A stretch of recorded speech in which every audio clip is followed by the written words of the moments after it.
Now to the state's new open carry debate. Tonight, we have team coverage with Wink News anchor Claire Galt and Wink News security analyst Rich Kulko on what this could mean moving forward. An appeals court overturned the state's nearly 40-year ban on open carry, and the Attorney General has since sent local law enforcement agencies a memo telling them not to arrest or prosecute people who are seen openly carrying guns. Wink News anchor Claire Galt has spent the day digging into the law. She joins us live now at the Celtic Ray in Punta Gorda. Claire, where is it still illegal to bring a gun? Amanda, schools, courthouses, police stations, those are all still big no's for bringing a gun. So are places that serve alcohol, like bars, or like where I'm standing right here at the Celtic Ray, this section of a bar in a restaurant. Rest of the restaurant, though, it is fair game as long as the owners say it's okay. The owners of the Celtic Ray here certainly will not, because for them, it's personal. In the front office of the Celtic Ray, there are bullet holes in the wall. Owners, Kevin and Max Doyle, told me they're a chilling reminder. Guns and alcohol don't mix. A guy came in here later at night and he was obviously intoxicated. He didn't like being cut off and kicked out, so he got in his car, drove around this way, and he shot his gun in the air a couple times. A couple bullets hit our building. Max Doyle moved out of the way just in time. I stand around a lot.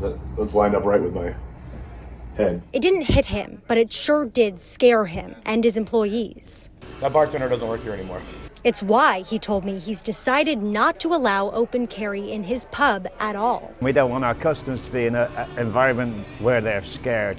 Some guys might act tough with a gun on their side and intimidate people. Openly carrying a gun is legal in Florida now. The Attorney General backs it, but private business owners can still say no. Down a few streets at Leroy's Southern Kitchen, Lee Richardson has the same goal, keeping people safe. But he believes open carry does just that. If someone were to come in and look at an establishment to rob it and they see 3 or 4 people with a pistol on their hip, I think it'll make them think twice about doing something stupid.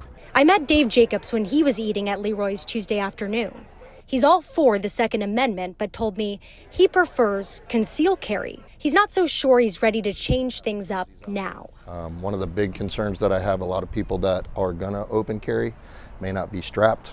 People can grab, people can go. So there's concerns to that side of it if they're not prepared. I want to come home to my family.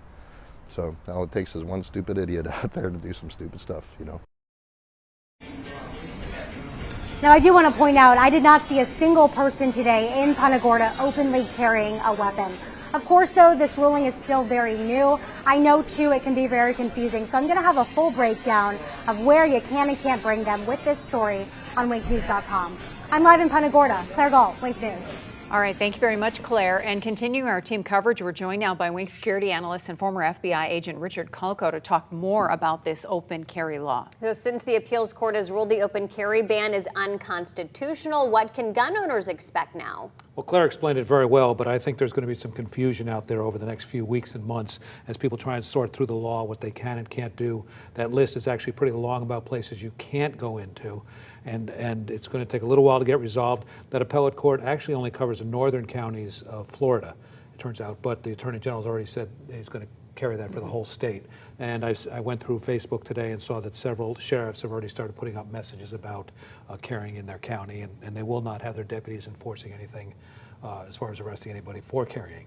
So Floridians can already do concealed carry. So I think there probably is a little bit of debate about why we have to have open carry.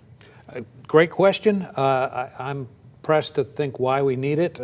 Concealed carry seems safer for everybody involved. As we saw one of the folks interviewed on that last story, you walk into a place, you see somebody carrying a gun, it just raises the tension. People might be concerned or nervous. One of the things people may not realize out there, when you go through law enforcement training, as I did, one of the big things you do in what's called defensive tactics is gun retention. If somebody comes for you to take your gun out of your holster, how do you protect that from happening? If there's 3 people in a bar with a gun, then that's something. But if somebody's alone, it's something you always have to be aware of. So right now, anybody over 21 years old is allowed to carry a concealed weapon.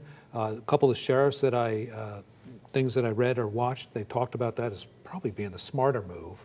But the law is the law, and it's going to get sorted out over time. And I think while we're all concerned about it right now, within a few months or at most a couple of years, we'll be used to it.